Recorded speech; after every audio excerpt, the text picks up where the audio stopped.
In 2008, northeastern Pennsylvania was shocked by a scandal that took place right here behind me at the Luzerne County Courthouse in Wilkes-Barre, Pennsylvania. Kids for Cash the movie reveals how two Luzerne County judges, Michael Conahan and Mark Chivarella, imprisoned minors for kickbacks.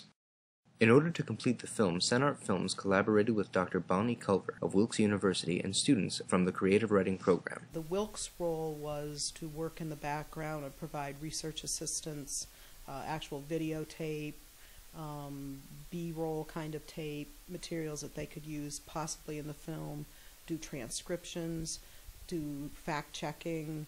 So the Wilkes team was definitely a support team. The public relations I do for CenArt is basically looking at the areas where the film is going to be shown and emailing people about the film and why they should go see it. So looking at the different areas, the demographics there, what different organizations might be interested.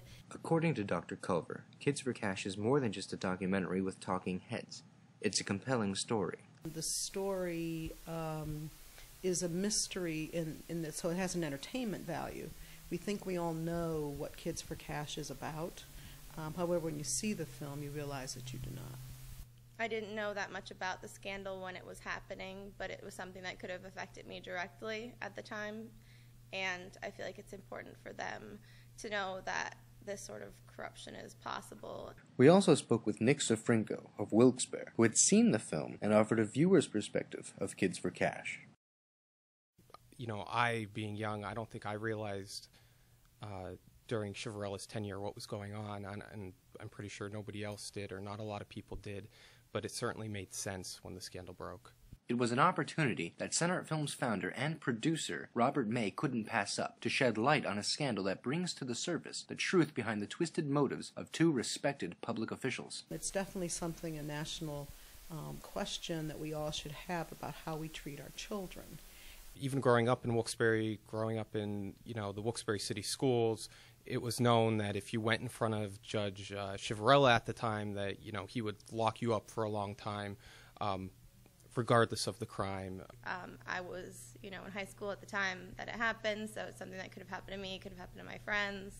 So it's really important to know that scandals like this do occur, and in a broader sense, like, I feel like the whole country should see it, because it's not just our area. There's corruption in every town, and it's important that that is exposed and taken care of in an appropriate way.